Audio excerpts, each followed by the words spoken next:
Back to news. Vijayawada Swaraj మైదానంలో నవ్యాంధ్ర పుస్తక సంబరాలు ప్రారంభమయ్యాయి. విజయవాడను నాలెడ్జ్ హబ్ గా తీర్చిదిద్దాలనే లక్ష్యంతోనే బుక్ ఫెస్టివల్ ఏర్పాటు చేసినట్లు నిర్వాహకులు చెప్పారు.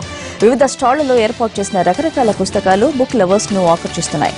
ఎన్టీఆర్ ట్రస్ట్, భాషా సాంస్కృతిక శాఖ ఆధ్వర్యంలో ఏర్పాటైన ఈ 28వ పుస్తక మహోత్సవం జనవరి 11 వరకు ఉంటుంది. బుక్ ఫెస్టివల్ ను ప్రారంభించిన ముఖ్యమంత్రి చంద్రబాబు పుస్తక పఠనం మనిషిని ఉత్తమ మానవుడిగా తీర్చిదిద్దుతుందన్నారు.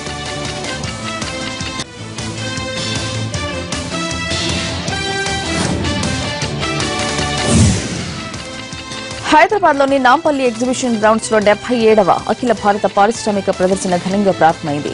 ఈ ఎగ్జిబిషన్ ను మంత్రి కేటీఆర్ ప్రారంభించారు. నుమాయిష్ లో మొబైల్ ఏటీఎంలను కూడా ఆవిష్కరించారు మంత్రి కేటీఆర్.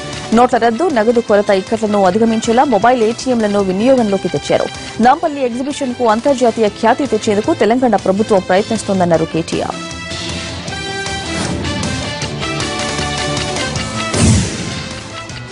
నూతన ఏడాది తొలి రోజు తెలంగాణ భవన్లో టీఆర్ఎస్ ఎంపీ కవిత సందడి చేశారు. క్యాలెండరు, డైరీలను ఆవిష్కరించారు కవిత. 2017లోనూ తెలంగాణ రాష్ట్రం అభివృద్ది పథకంలో దూసుకెళ్లాలని ఆకాంక్షించారు.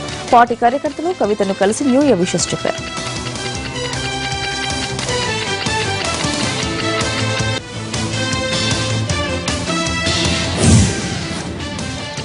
తెలంగాణ డైరీ 2017ను కేంద్ర మంత్రి బండారు దత్తాత్రేయ ఆవిష్కరించారు. హైదరాబాద్ రవీంద్ర భారతిలో తెలంగాణ ఉద్యోగుల సంఘం ఆధ్వర్యంలో జరిగిన కార్యక్రమంలో డైరీని విడుదల చేశారు దత్తాత్రేయ.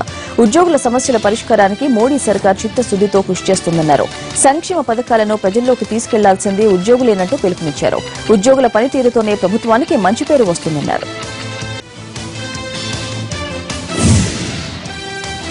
ఆదివారం సాయంత్రం రాత్రి న్యూ ఇయర్ సెలబ్రేషన్స్ ను హైదరాబాద్ లో గ్రాండ్ గా సెలబ్రేట్ చేసుకున్నారు. న్యూ ఇయర్ కు హార్టీ వెల్కమ్ చెబుతూ 2017లో ఫస్ట్ సండేను ఆహ్లాదకర వాతావరణంలో ఎంజాయ్ చేశారు. రెస్టారెంట్లు, పార్కులు, సినిమా హాల్స్ సందడి చేశారు. యువతీ యువకులు నెక్లెస్ రోడ్డు, ట్యాంక్ బండు, ఎన్టీఆర్ పార్కు, ఐమాక్స్ థియేటర్లో జాలీగా గడిపారు.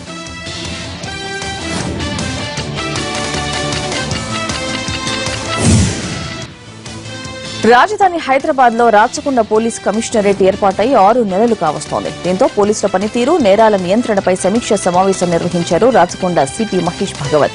రాచకొండ పోలీస్ కమిషనరేట్ వెబ్సైట్ ను కూడా ప్రారంభించారు. ఈ వెబ్సైట్ లో పోలీసు ఉన్నతాధికారుల వివరాలు, ఫోన్ నంబర్లు ఉంచారు. సైబర్ క్రైమ్, నేరాల నివారణ షీ టీం వివరాలను పొందపరిచారు. సూచనలు చేసేందుకు అవకాశం కల్పించారు. త్వరలో ఈ వెబ్సైట్ ను గూగుల్ తో లింక్ చేస్తామన్నారు సిపి మహేష్ భగవత్.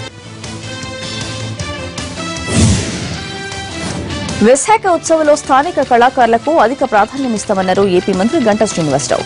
ఈ ఏడాది నుంచి విశాఖ ఉత్సవ పురస్కారాలను కూడా అందిస్తామన్నారు. ఉడా కార్యక్రమంలో విశాఖ ఉత్సవ్ సెంటర్ వెబ్సైట్లను ఆయన ఆవిష్కరించారు. మొత్తం 3 జోన్లలో ఉత్సవాలను నిర్వహించేందుకు ఏర్పాట్లు సాగుతున్నాయన్నారు. ఉత్సవాల్లో భాగంగా టూరిజం ప్లేస్లను చూసేందుకు రూపొందించిన 360 డిగ్రీస్ వర్చువల్ వీడియో పరికరాన్ని మంత్రి గంటా పరిశీలించారు. 3 రోజుల పాటు జరగనున్న విశాఖ ఉత్సవ్ పోస్టర్, లోగోను ఈ నెల 9న సీఎం చంద్రబాబు ఆవిష్కరించనున్నారు.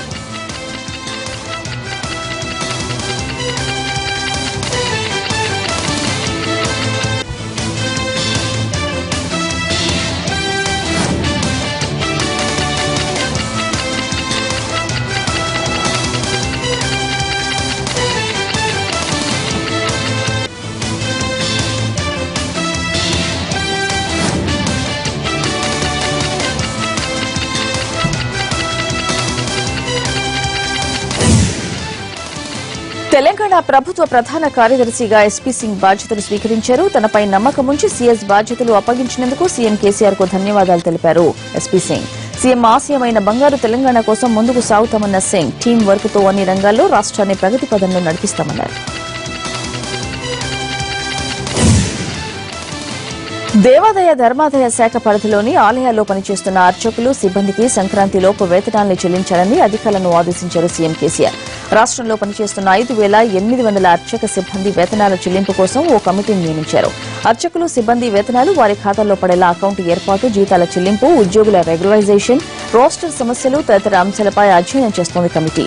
1-2 రోజుల్లో తనకు రిపోర్ట్ ఇవ్వాలని ఆదేశించారు సీఎం కేసీఆర్. ప్రసిద్ది చెందిన కడప అమీన్పీర్ దర్గాను కమీడియన్ అలీ దర్శించుకున్నారు. ప్రొద్దుటూరులో న్యూ ఇయర్ సెలబ్రేషన్స్ లో పాల్గొన్న మరుసటి రోజు దర్గాకు వెళ్లిన అలీకి అక్కడ ఘన స్వాగతం లభించింది.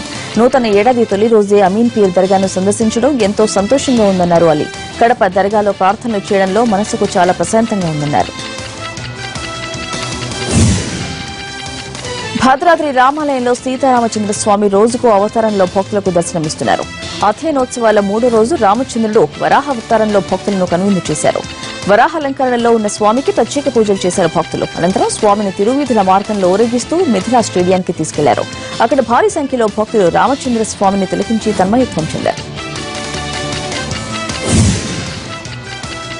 యాదాద్రి జిల్లాలో షిరిడి సాయిబాబా భారీ విగ్రహం ఏర్పాటైంది. బీబీ నగర్ మండలం కొండమడుగులో 105 అడుగుల ఎత్తైన విగ్రహానికి భక్తులు పూజలు చేశారు. తెలుగు రాష్ట్రాల్లో ఇదే అతిపెద్ద విగ్రహమని చెబుతున్నారు నిర్వాహకులు.